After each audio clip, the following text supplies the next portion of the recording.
Hello dear students, स्वागत है आप सबका आपके अपने YouTube channel splendid education field में, जहां हम आज बात करेंगे क्लास 12th के एक नए चैप्टर जिसका नाम है वैद्युत रसायन, जिसे हम इलेक्ट्रोकेमिस्ट्री कहते हैं।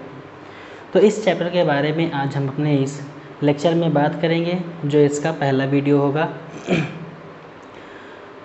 तो इसके पहले का जो चैप्टर है विलेन चैप्टर, उसके बाद ये सेकंड चैप्टर आपका आता है वैद्युत रसायन, जिसमें हम बात करेंगे सबसे पहला कि आखिर वैद्युत रसायन हमारा होता क्या है, किसे हम वैद्युत रसायन कहते हैं। तो वैद्युत रसायन का मतलब होता है कि ये एक केमिस्ट्री की ऐसी ब्रांच है, या आप कह सकते हो कि रसायन विज्ञान की एक ऐसी शाखा है जहाँ पर हम रासायनिक अभिक्रिया के साथ साथ विद्युत धारा के बारे में भी बात करते हैं। मतलब आप कह सकते हो कि ये एक रसायन विज्ञान की ऐसी शाखा है जिसमें रासायनिक ऊर्जा तथा विद्युत ऊर्जा के बीच में परस्पर संबंध को निर्धारित किया जाता है। वही हमारा कहलाता है क्या, वैद्युत रसायन। तो इसकी डिफिनीशन हो जाएगी,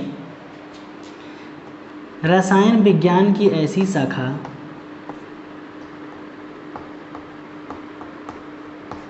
विज्ञान की ऐसी शाखा जिसके अंतर्गत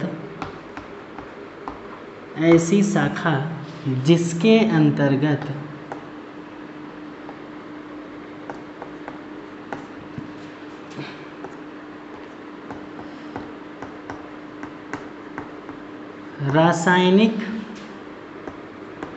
ऊर्जा तथा विद्युत ऊर्जा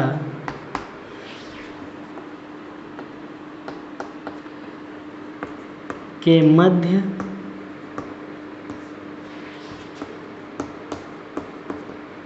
पारस्परिक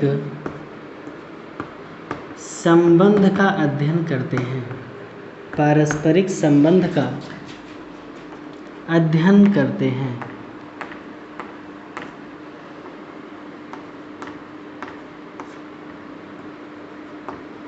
तो क्या हो जाएगा हमारा कि रसायन विज्ञान की एक ऐसी शाखा जिसके अंतर्गत रासायनिक ऊर्जा तथा विद्युत ऊर्जा के मध्य पारस्परिक संबंध का अध्ययन करते हैं, वही ब्रांच या वही शाखा हमारी क्या कहलाती है, वैद्युत रसायन। इस चैप्टर में या इस पूरे के पूरे हमारे टॉपिक में जो भी चीज़ें हमको डिस्कस करनी है, वो सारी की सारी विद्युत ऊर्जा और रासायनिक ऊर्जा के आपस में संबंधित या संबंध को लेकर के बात करनी है। तो इसमें हम कह सकते हैं कि जब भी कोई अभिक्रिया होगी तो वहाँ पर रासायनिक ऊर्जा का परिवर्तन होगा हमेशा विद्युत ऊर्जा में। किसमें? विद्युत ऊर्जा में। रासायनिक ऊर्जा का परिवर्तन होगा हमेशा विद्युत ऊर्जा में, और ये जो रासायनिक ऊर्जा का परिवर्तन विद्युत ऊर्जा में होगा, तो ये किसी न किसी एक उपकरण के दौरान होता है। और ये परिवर्तन जब भी होगा तो इसमें हम सेल की बात करेंगे।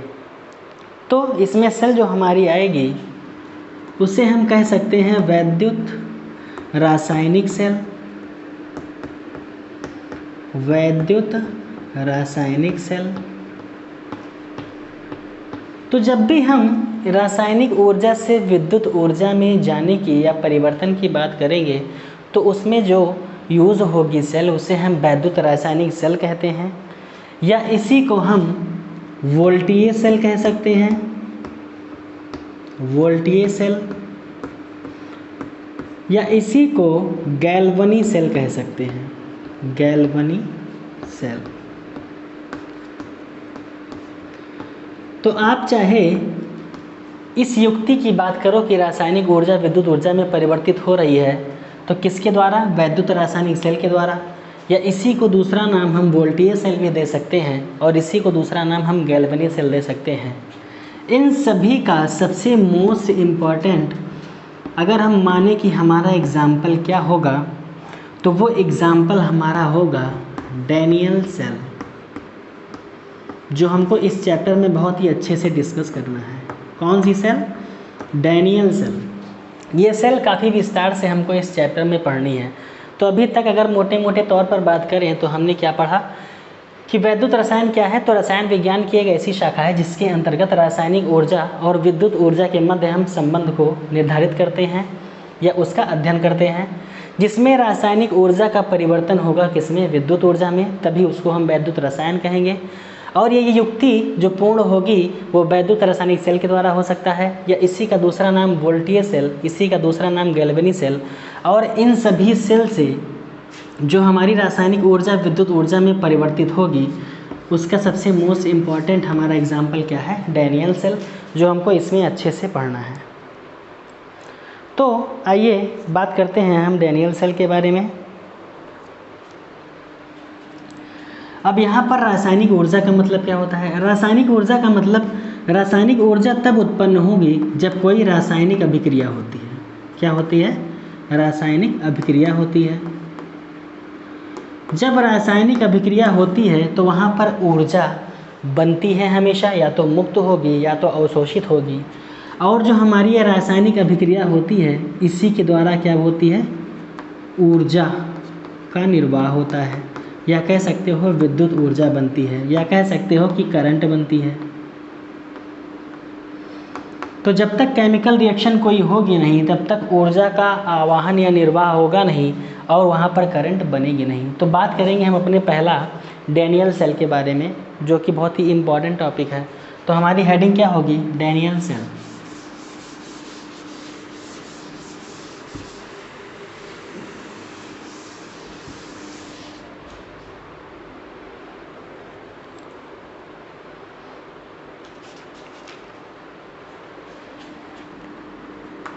Daniel cell.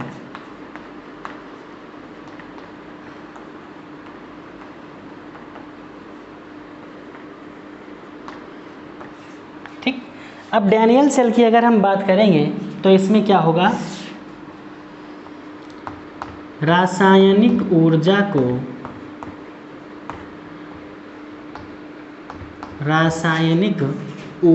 को विद्युत ऊर्जा में परिवर्तित करेगा। किसमें परिवर्तित करेगा? विद्युत ऊर्जा में परिवर्तित करेगा।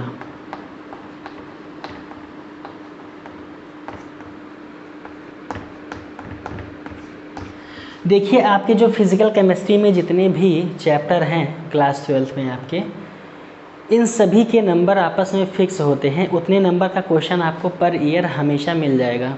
और ये सारे के सारे चैप्टर ऐसे हैं जिसको आपने अगर अच्छे ढंग से पढ़ लिया, अच्छे से रिवाइज़ कर लिया, तो इसमें कभी भी कोई नंबर की कटौती नहीं होती है। जितने नंबर का क्वेश्चन दिया रहेगा आपको उसमें फुल मार्क्स दिए गए, अगर अच्छे से आप उस चीज़ को डिस्कस कर लेते हैं और एग्जामिनर के लिए अच्छे से शो ऑफ कर दे रहे हैं तब। तो हम बात कर रहे हैं डैनियल सेल की। तो इसमें क्या होगा? रासायनिक ऊर्जा का परिवर्तन हो जाएगा विद्युत ऊर्जा में। अब जब भी रासायनिक ऊर्जा का परिवर्तन होता है विद्युत ऊर्जा में, तो विद्युत ऊर्जा की जहाँ बात करते हैं वहाँ पर बात हमेशा आती है इलेक्ट्रोड की। किसकी बात आएगी? इलेक्ट्रोड की। इसे हम लोग क्या बोलते हैं? इलेक्ट्रोड। अब ये इलेक्ट्रोड हमारा जो होता है ये दो तरह का होता है। कभी भी विद्युत ऊर्जा की आप बात करोगे तो वहाँ दो साइन का यूज़ होता है, या तो पॉजिटिव होगा या तो निगेटिव होगा। तो इलेक्ट्रोड कितने हो जाएंगे हमारे? दो। जो एक इलेक्ट्रोड हमारा होता है उसे हम एनोड कहते हैं। क्या कहते हैं? एनोड। और जो हमारा दूसरा इलेक्ट्रोड बनता है उसे हम कैथोड कहते हैं। क्या कहते हैं? कैथोड। तो एक इलेक्ट्रोड हमारा एनोड बनेगा और दूसरा हमारा कैथोड बनेगा। अभी इसमें पॉजिटिव क्या है, निगेटिव क्या है, इस चीज़ के बारे में कंफ्यूज मत होइए, अभी आगे ये अच्छे से क्लियर हो जाएगा। ठीक है। तो जो हमारी डैनियल सेल होती है उसमें भी दो सिरे होंगे हमारे, एक होगा एनोड, दूसरा होगा हमारा कैथोड। और यहाँ पर एक चीज़ फिक्स होती है, जिस समय वैज्ञानिक एक्सपेरिमेंट कर रहे थे उन्होंने एनोड और कैथोड की जगह पर जो भी चीज़ें यूज़ की थी वो फिक्स थी। तो अगर बात करेंगे एनोड की, तो एनोड की जगह पर इसमें जिंक का यूज़ किया गया था और कैथोड की जगह पर कॉपर का यूज़ किया गया था। मतलब एनोड की जगह पर जो मेटल ली गई वो हमारी जिंक थी और जो कैथोड की जगह पर मेटल का यूज़ किया गया वो हमारी क्या थी, कॉपर थी।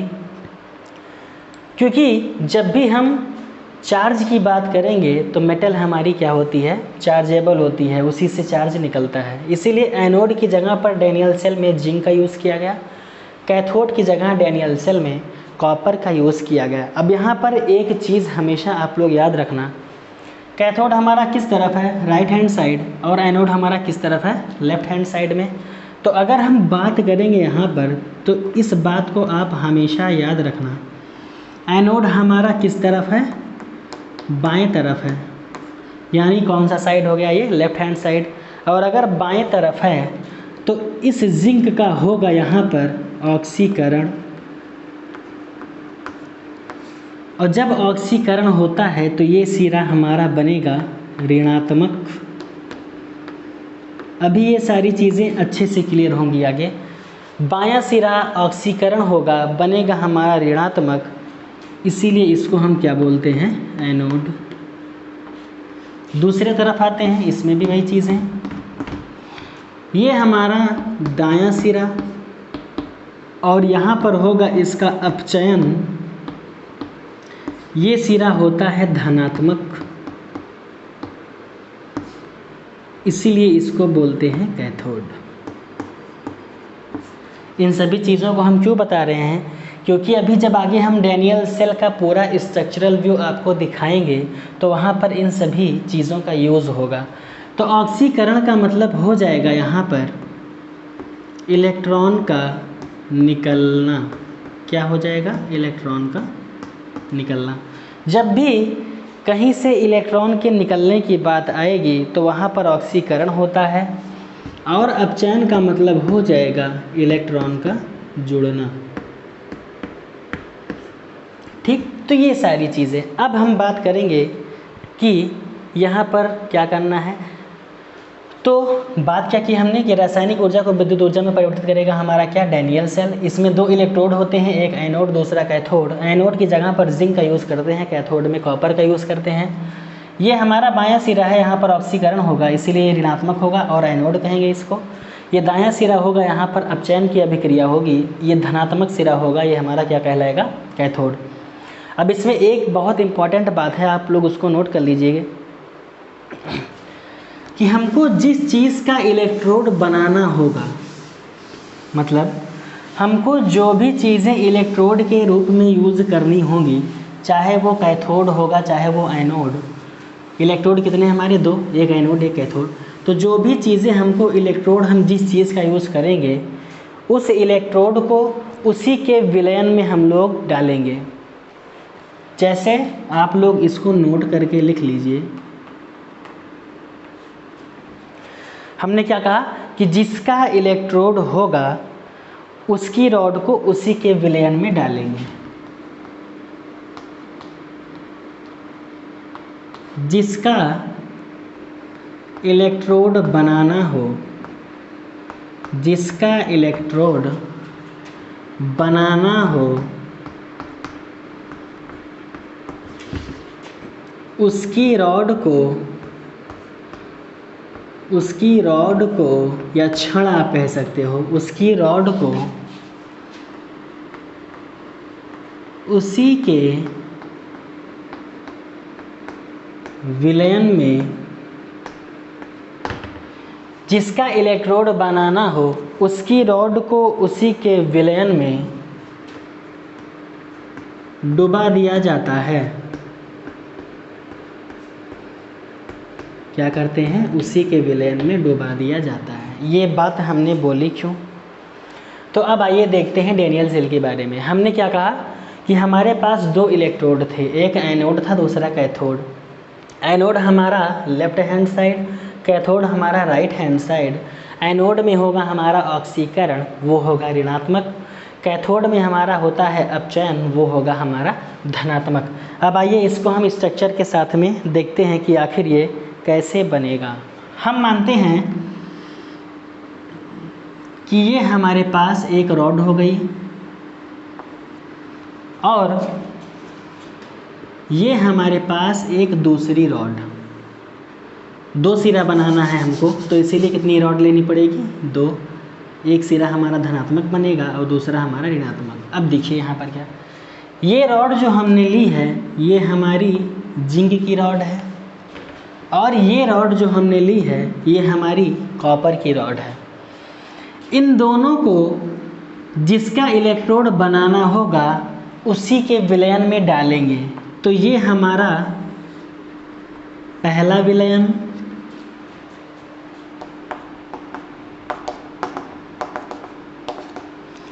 और ये हमारा दूसरा विलयन।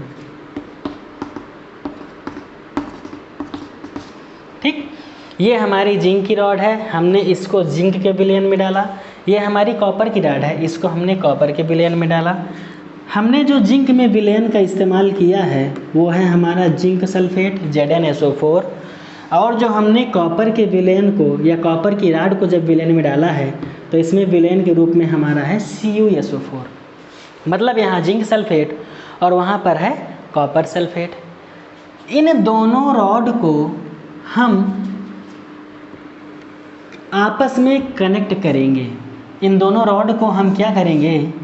आपस में कनेक्ट करेंगे। अब आप लोग को एक चीज़ तो पता होगी, फिजिक्स में आपने पढ़ा है एक उपकरण होता है गैल्वेनोमीटर, और गैल्वेनोमीटर का काम क्या होता है कि किसी भी जगह पर अगर करंट प्रवाहित हो रही है या विद्युत धारा प्रवाहित हो रही है तो उस विद्युत धारा का दिशा का निर्धारण वो करता है कि आखिर में विद्युत धारा किस दिशा से किस दिशा में जा रही है। इस चीज़ के निर्धारण के लिए हम वहाँ पर गैल्वेनोमीटर का यूज़ करेंगे। तो हम यहाँ पर यूज़ करेंगे गैल्वेनोमीटर का, ये हमारा हो जाएगा। अब यहाँ पर अभी क्या है कि ये हमारी जिंक की रॉड और उसका विलयन, कॉपर की रॉड उसका विलयन, बीच में हमने लगा दिया गैल्वेनोमीटर। अगर गैल्वेनोमीटर की दिशा स्ट्रेट लाइन में है तो वो उदासीन होगा, मतलब वहाँ पर विद्युत धारा का प्रवाह नहीं होता है। अब आप एक चीज़ जान लो, इसमें थोड़ा फिजिक्स की बात बता दे रहा हूँ। अगर विद्युत धारा मान लीजिए A है B है, A से B की तरफ जा रही है तो वो गैल्वेनोमीटर उस दिशा में हमको दिखाएगा, और अगर हमारी विद्युत धारा B से A की दिशा में आ रही है तो गैल्वेनोमीटर इस दिशा में दिखाएगा। तो गैल्वेनोमीटर का यही काम होता है कि विद्युत धारा किस दिशा से किस दिशा में प्रवाहित हो रही है उसको ये बताता है। ये चीज़ें आप लोगों ने फिजिक्स में भी पढ़ी होगी। अब आगे जब हम बात करेंगे इसमें तो हमारा क्या हो जाएगा, ये सिरा हमारा जिंक था तो हमने इस सिरे को क्या माना था? एनोड। ये सिरा हमारा कॉपर था, इस सिरे को हमने क्या माना था? कैथोड। अब बात आती है ऑक्सीकरण की, या जो हमने 4 चीज़ें लिखाई थी, ऑक्सीकरण या अपचयन, ऋणात्मक, धनात्मक, उस चीज़ को यहाँ प्रैक्टिकली हम लोग निकालेंगे कि कैसे हमको क्या करना है। तो यहाँ पर क्या है? जिंक सल्फेट है, वो हमारा क्या है? कॉपर सल्फेट है। अब यहाँ पर अगर हम बात करेंगे अपने, तो विद्युत धारा प्रवाहित अभी नहीं होगी यहाँ पर। क्यों? विद्युत धारा का प्रवाह इसलिए नहीं होगा क्योंकि जब तक कभी भी कोई सर्किट कंप्लीट नहीं होती है वहाँ पर विद्युत धारा का प्रवाह नहीं होता है। घर में भी जब हम विद्युत धारा या कभी भी बिजली के उपकरण का यूज़ करते हैं तो ऑलवेज़ वहाँ तार को फैलाया जाता है और सर्किट पूरी कंप्लीट करनी होती है, तब वहाँ पर विद्युत धारा का प्रवाह होता है। ये अभी सिर्फ एक साइडेड ये ऐसे जुड़ा हुआ है तो यहाँ पर विद्युत धारा का प्रवाह नहीं होगा।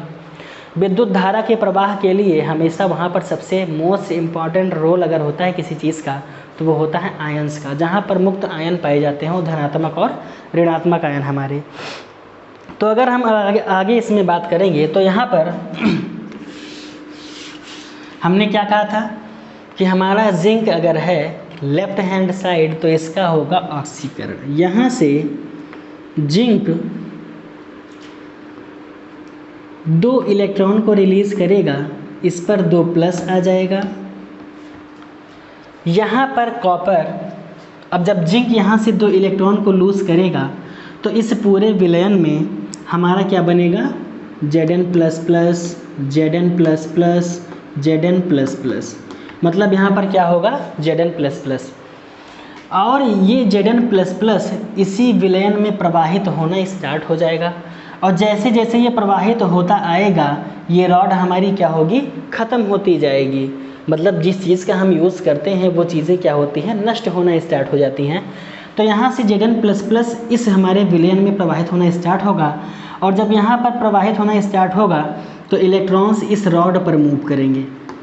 कहाँ पर मूव करेंगे, इलेक्ट्रॉन्स इस रॉड पर मूव करेंगे। और ये इलेक्ट्रॉन इस रॉड पर मूव करते हुए इस दिशा में यहाँ से होते हुए इस दूसरे कैथोड की साइड में आएंगे। कहाँ पर आएंगे, कॉपर की तरफ आएंगे। और यहाँ पर क्या होगा, ये कॉपर घात लगाए बैठा रहेगा और इसके इलेक्ट्रॉन को ये अपने में क्या कर लेगा, समाहित कर लेगा।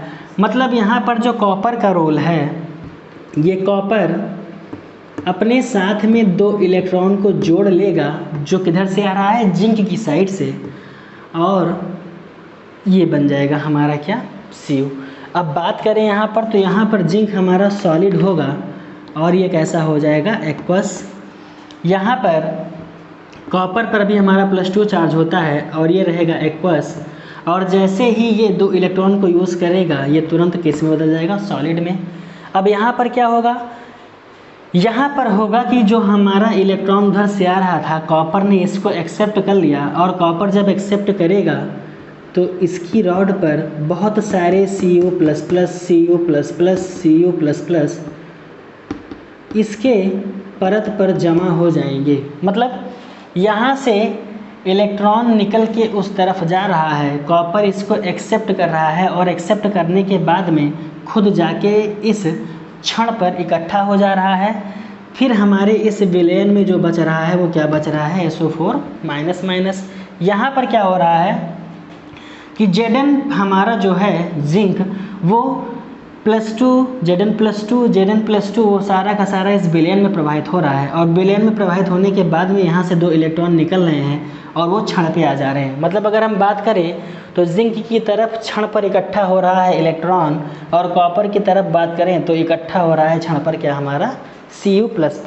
ठीक, तो ये सारी चीज़ें हमारी क्या होंगी, इकट्ठा हो जाएंगी।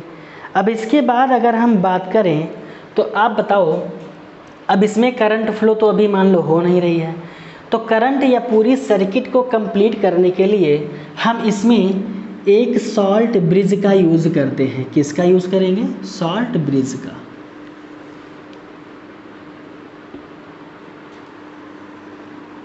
जिसे हम लोग लवण सेतु कहते हैं। क्या बोलते हैं, लवण सेतु।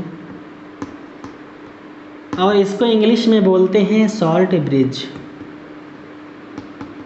क्या बोलते हैं, सॉल्ट ब्रिज। अब देखिए यहाँ पर जो ये सॉल्ट ब्रिज होता है, इसके अंदर जो हमारा सोल्यूशन भरा होता है वो होता है KCl, पोटेशियम क्लोराइड, K पर प्लस और Cl पर माइनस। अब यहाँ पर क्या होगा कि विद्युत धारा प्रवाहित होना स्टार्ट हो जाएगी। कैसे, जब तक फ्री आयंस कहीं पर हमको ना मिले तब तक वहाँ विद्युत धारा प्रवाहित नहीं हो सकती है। अब यहाँ पर विद्युत धारा प्रवाहित होगी कैसे, क्योंकि यहाँ पर मुक्त इलेक्ट्रॉन हैं हमारे पास, आयंस हैं हमारे पास, किसके, लवण के। अब ये किस अवस्था में होगा, ये हमारा एक्वस होगा, यानी जलीय होगा। क्यों, क्योंकि नमक को हम जब पानी में घोल देंगे तभी वो हमारा एक्वस बनेगा। जब तक वो ठोस अवस्था में रहता है उसके आयंस मुक्त नहीं होते हैं, तो इसीलिए इसको हम जलीय विलयन में जब डालेंगे, प्रवाहित करेंगे, तब K+ और Cl- में टूट जाएगा। और ये हमारा KCl इस विलयन में बह करके न आने पाए, इसीलिए इस सेतु ब्रिज का हम लोग क्या करते हैं, इस लवण ब्रिज का हम लोग क्या करते हैं कि इसमें नीचे कभी कभी कॉटन का यूज़ भी कर सकते हैं, और यहाँ पर यूज़ कर सकते हैं हम अगर जल का। अगर जल का। अब अगर जल क्या है, देखिए जो बच्चे बायोलॉजी पढ़े होंगे उनको अगर के बारे में पता होगा।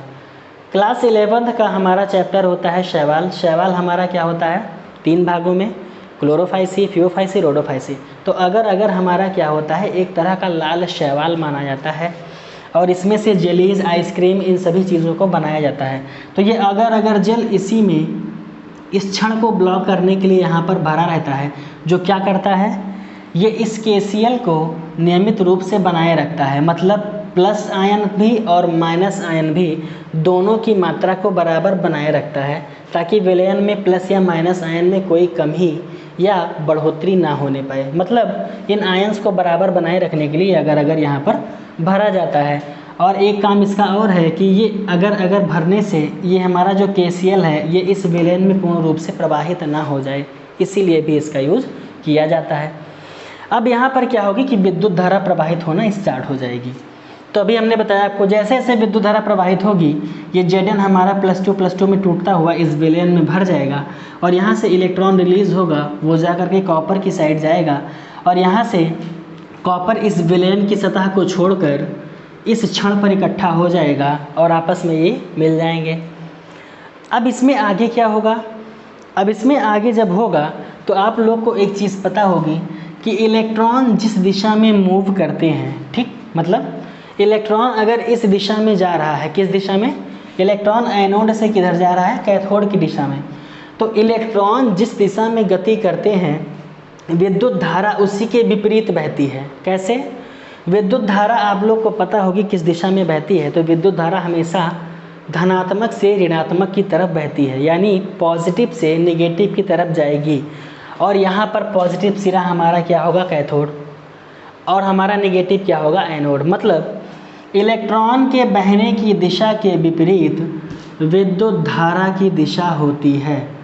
मतलब करंट हमारी किस दिशा में फ्लो करेगी? इस दिशा में, कैथोड से एनोड की तरफ। अभी हमने यहाँ पर देखिए पॉजिटिव नेगेटिव का साइन नहीं लगाया है, तो आप पॉजिटिव और नेगेटिव अपने हिसाब से बना सकते हो। कैसे? इलेक्ट्रॉन फ्लो कर रहा है एनोड टू कैथोड, और करंट हमारी फ्लो कर रही है कैथोड से एनोड की तरफ, और करंट जिस तरफ से फ्लो करती है हमेशा +2 चलती है। तो अगर करंट यहाँ से फ्लो हो रही है तो ये सिरा हमारा प्लस हो जाएगा, और जिस तरफ को जा रही है ये सिरा हमारा माइनस हो जाएगा। मतलब जिंक यहाँ पर नेगेटिव साइन की तरह, एनोड की तरह काम कर रहा है, और कैथोड हमारा कैसा हो जाएगा? पॉजिटिव। मतलब कॉपर हमारा कैसा है? कैथोड टाइप या पॉजिटिव की तरह वर्क कर रहा है। तो ये इतना प्रोसेस हमारा क्या होता है? डैनियल सेल का। अब डैनियल सेल में अगर हम बात करें तो इसमें हम एक चीज़ क्या कह सकते हैं, आप एक काम कीजिए, इस चीज़ को नोट डाउन कर लीजिए। तो इसको हम इरेज करके आगे बढ़ते हैं।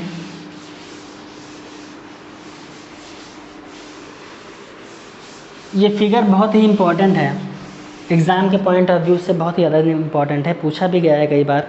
तो यहाँ पर हम कह सकते हैं कि इलेक्ट्रॉन के विपरीत दिशा में, ये पॉइंट बहुत ही अच्छा है, इलेक्ट्रॉन के विपरीत दिशा में विद्युत धारा प्रवाहित होती है। क्या होती है? विद्युत धारा प्रवाहित होती है।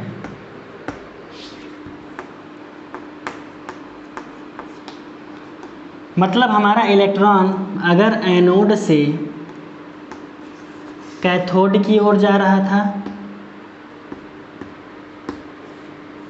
ये किसकी दिशा है? इलेक्ट्रॉन की दिशा। तो हमारी विद्युत धारा कैथोड से एनोड की ओर जाएगी, और विद्युत धारा हमेशा धनात्मक से ऋणात्मक की ओर बहती है, तो कैथोड हमारा प्लस हो जाएगा, एनोड हमारा माइनस।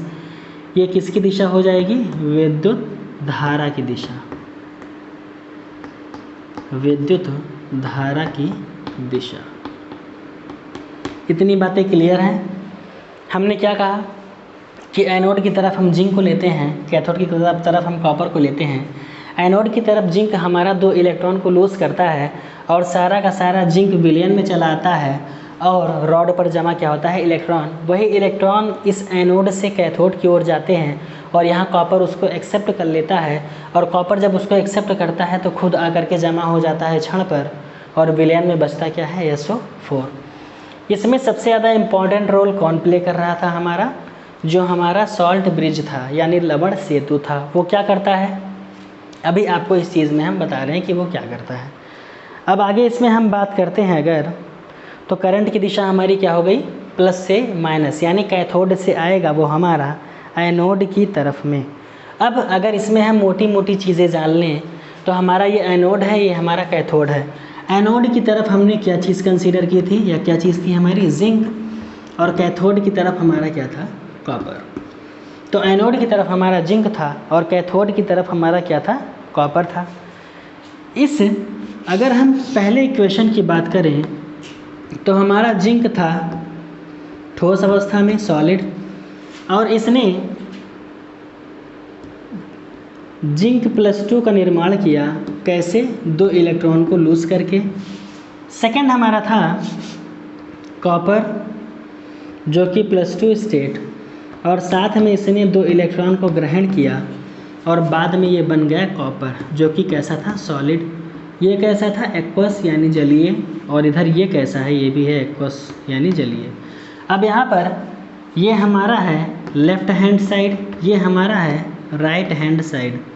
तो left hand side, right hand side में जो भी वैल्यूज़ हमारी कैंसिल होगी उसको हम कैंसिल आउट कर देंगे। तो 2 इलेक्ट्रॉन से 2 इलेक्ट्रॉन हमारा क्या हो गया, कट गया। और इसके कटने के बाद जो हमारा बन करके आता है तो हमारा बन जाएगा जिंक, ये हमारा कैसा होगा, सॉलिड, प्लस Cu के ऊपर +2, ये हो जाएगा एक्वस, गिव्स आउट Zn+2, ये हमारा होगा aqueous plus Cu, solid state. ये रिएक्शन हमारी बन करके आएगी किसकी, डैनियल सेल की। यही हमारी क्या है, मेन रिएक्शन है।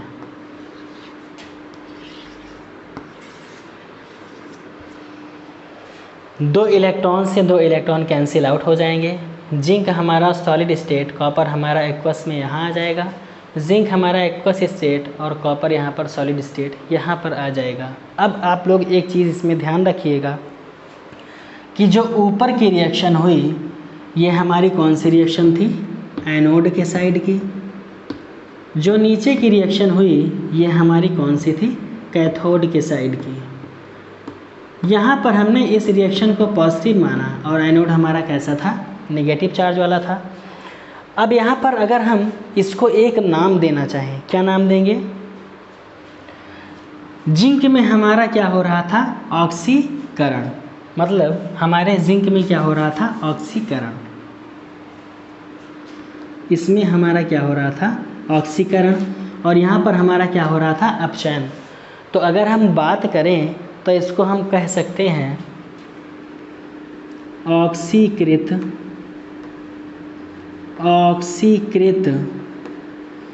अर्ध अभिक्रिया, ऑक्सीकृत अर्ध अभिक्रिया। और ये हमारा जो दूसरा है कैथोड वाला, इसको हम कह सकते हैं अपचयित अर्ध अभिक्रिया, अपचयित अर्ध अभिक्रिया। ऐसा क्यों कह रहे हैं, इसका एक रीज़न है। जब हमने अभी आपके सामने पूरा का पूरा विलयन स्ट्रक्चर ड्रॉ किया था तो यहाँ कहीं पर हमारा क्या लगा था, गैल्वेनोमीटर। उस गैल्वेनोमीटर के आधे का भाग इस तरफ था हमारा क्या, एनोड, और इस तरफ हमारा क्या था, कैथोड।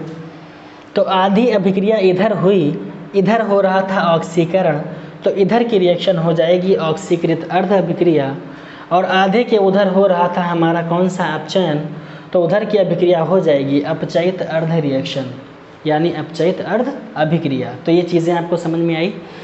एनोड की साइड ऑक्सीकृत अर्ध अभिक्रिया, कैथोड की साइड अपचयित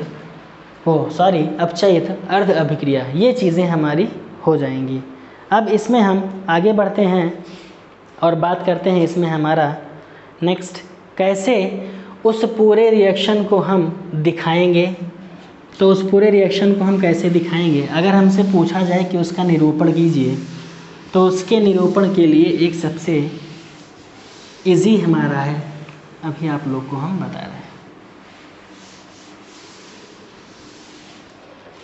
इसकी हम बात करेंगे सेल निरूपण की।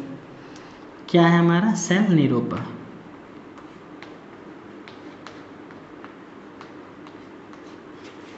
इसको हम लोग बोलते हैं सेल नोटेशन।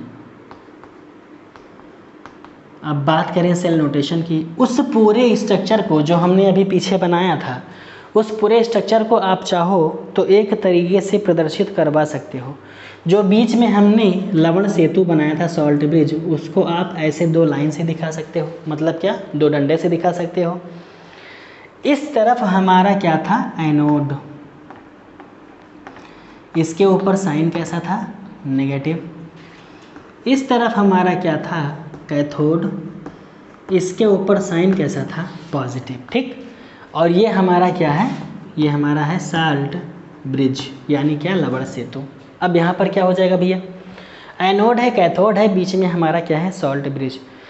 इधर की रिएक्शन जब हो रही थी तो यहाँ पर हमारा जिंक वो चेंज हो रहा था Zn+2 में, साथ में 2 इलेक्ट्रॉन को क्या कर रहा था, लूज।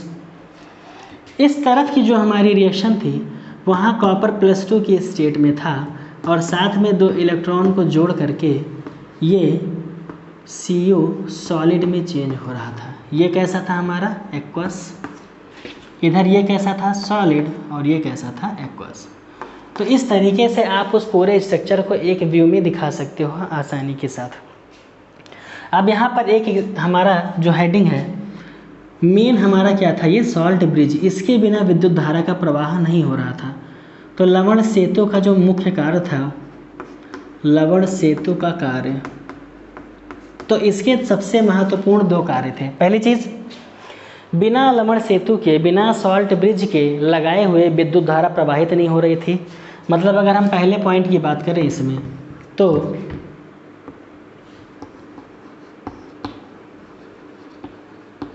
विद्युत धारा को प्रवाहित करने के लिए पहला कार्य तो ये हो जाएगा। दूसरी चीज़ जो इससे भी ज़्यादा इम्पॉर्टेंट है इस सेतु के लिए, वो क्या हमारा था, विद्युत उदासीनता को बनाए रखना। विद्युत उदासीनता को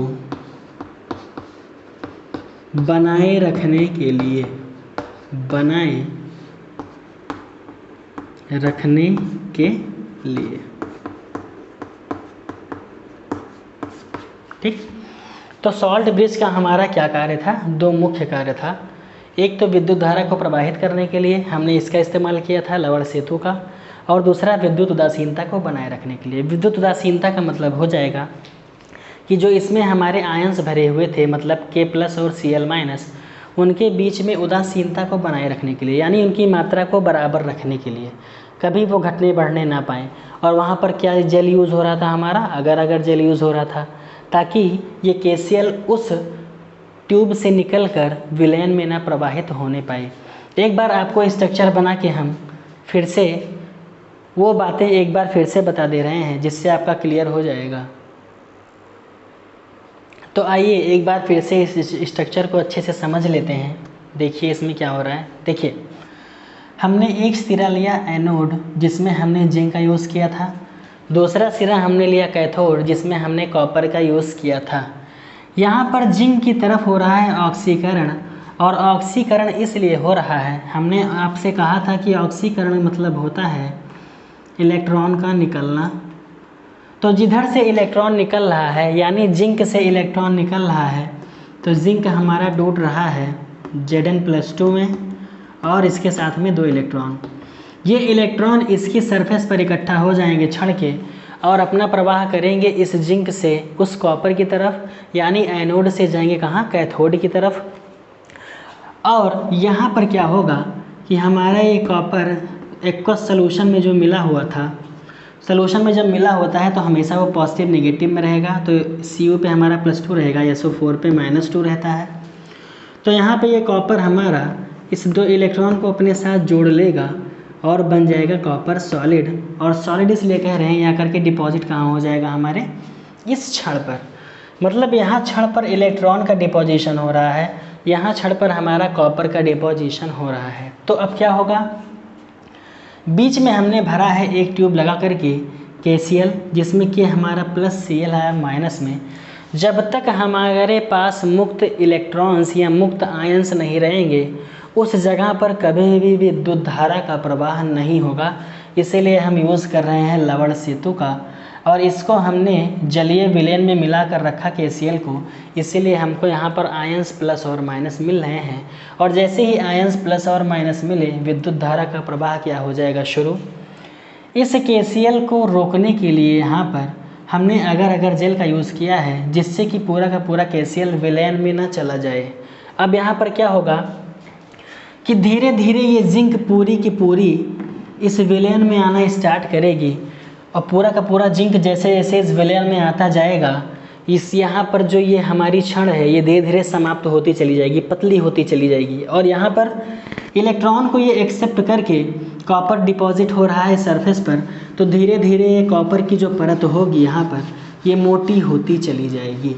मतलब आप कह सकते हो कि एनोड की तरफ छोटी हो जाएगी और कैथोड की तरफ जो परत है वो मोटी हो जाएगी। यहाँ पर जिंक Zn+2 आयंस का लूज हो रहा है, इसीलिए ये पतली होती जा रही है। यहाँ कॉपर आयन का डिपोजिशन हो रहा है, इसीलिए परत कैसी हो जाएगी, मोटी। तो इसमें एक क्वेश्चन ये चीज़ हमारे दिमाग में आ सकता है कि एक समय ऐसा आएगा कि ये हमारा जो इलेक्ट्रॉन है ये पूरे तरीके से बाहर निकल जाएगा और जिंक की रॉड पूरे तरीके से क्या होगी, ख़त्म हो जाएगी। और जैसे ही ख़त्म होगी ये रिएक्शन वहीं क्या होगी, रुक जाएगी। तो इसी चीज़ को बचाने के लिए हमने अभी क्या कहा कि लवण हमारा जो सेतु होता है, लवण सेतु, इसका मेन हमने अभी जब देखा पीछे, तो पहली चीज़ तो क्या था कि विद्युत धारा को इस परिपथ में प्रवाहित करवाना, पहला काम वो।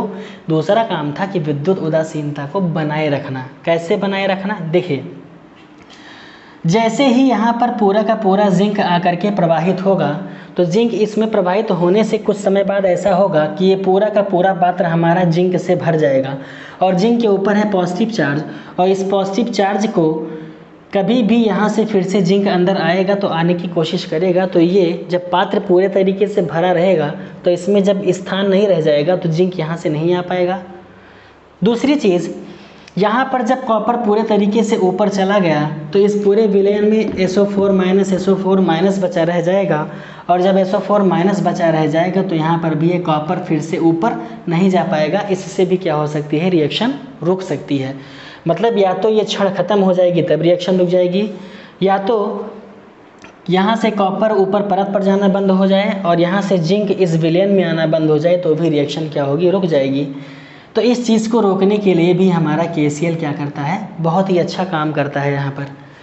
यहाँ पर जब जिंक प्लस प्लस इकट्ठा हो जाता है तो प्लस प्लस से आपको बताया गया है पहले भी कि प्लस और प्लस जब एक साथ मिलते हैं तो हमेशा ये क्या करते हैं, प्रतिकर्षण करते हैं, मतलब एक दूसरे को दूर भगाएंगे, और जब दूर भगाएंगे तो रिएक्शन रुक जाएगी। यहाँ पर भी SO4- है तो माइनस इकट्ठा हो जाएगा, तो एक दूसरे को यहाँ भी दूर भगाएगा, तो रिएक्शन क्या होगी, रुक जाएगी। इसके लिए यूज़ आता है हमारा क्या, लवण सेतु। ये क्या करेगा, जब यहाँ पर ये Zn+2 एक साथ इकट्ठा हो जाएगा, तो इस Zn+2 को एक साथ इकट्ठा होने से रोकने के लिए यहाँ का जो Cl- आयन था वो इस ट्यूब के ज़रिए इस जिंक के साथ आकर के जुड़ जाएगा और हमारा बन जाएगा ZnCl2। ठीक, उसी तरीके से यहाँ पर निगेटिव इकट्ठा है, तो इस निगेटिव को न्यूट्रलाइज करने के लिए यहाँ से पॉजिटिव आएगा, यानी ये हमारा K+ आएगा और इस SO4 के साथ रिएक्शन करेगा और हमारा बन जाएगा K2SO4। जैसे ही ZnCl2 यानी Zn के साथ में Cl जुड़ा, वैसे ही यहाँ पर Zn क्या होगा, खाली हो जाएगा, और जैसे ही Zn खाली होगा कुछ समय बाद क्या होगा, फिर से जिंक आयन इसमें आना स्टार्ट हो जाएंगे और इलेक्ट्रॉन प्रवाह करना स्टार्ट हो जाएगा। यहाँ पर जैसे ही SO4 के साथ में ये K+ आयन जुड़ा, वैसे ही SO4 यहाँ से खाली हो जाएगा, और जब खाली हो जाएगा तो फिर से ये CuSO4 से Cu निकल कर इस परत पर डिपॉजिट हो जाएगा और रिएक्शन हमारी क्या होगी, चलती रहेगी। तो यही इतना कॉन्सेप्ट था अच्छा सा हमारा डैनियल सेल के बारे में। तो आज का लेक्चर हम यहीं तक अपना रखेंगे, उसके बाद इसके आगे का जो टॉपिक है हमारा वो हम कवर करेंगे अपने दूसरे वीडियो में। अगर आपको वीडियो अच्छा लगा हो, पसंद आया हो, तो आपसे एक अनुरोध है कि आप इसको लाइक कीजिएगा, शेयर कीजिएगा, और अगर चैनल पर पहली बार आए हैं तो इसको सब्सक्राइब कीजिएगा। मिलते हैं आपसे अपने इस लेक्चर के अपने अगले वीडियोज़ में। तब तक के लिए अच्छे से पढ़ते रहिए, अपना ध्यान रखिए। Thank you so much, take care.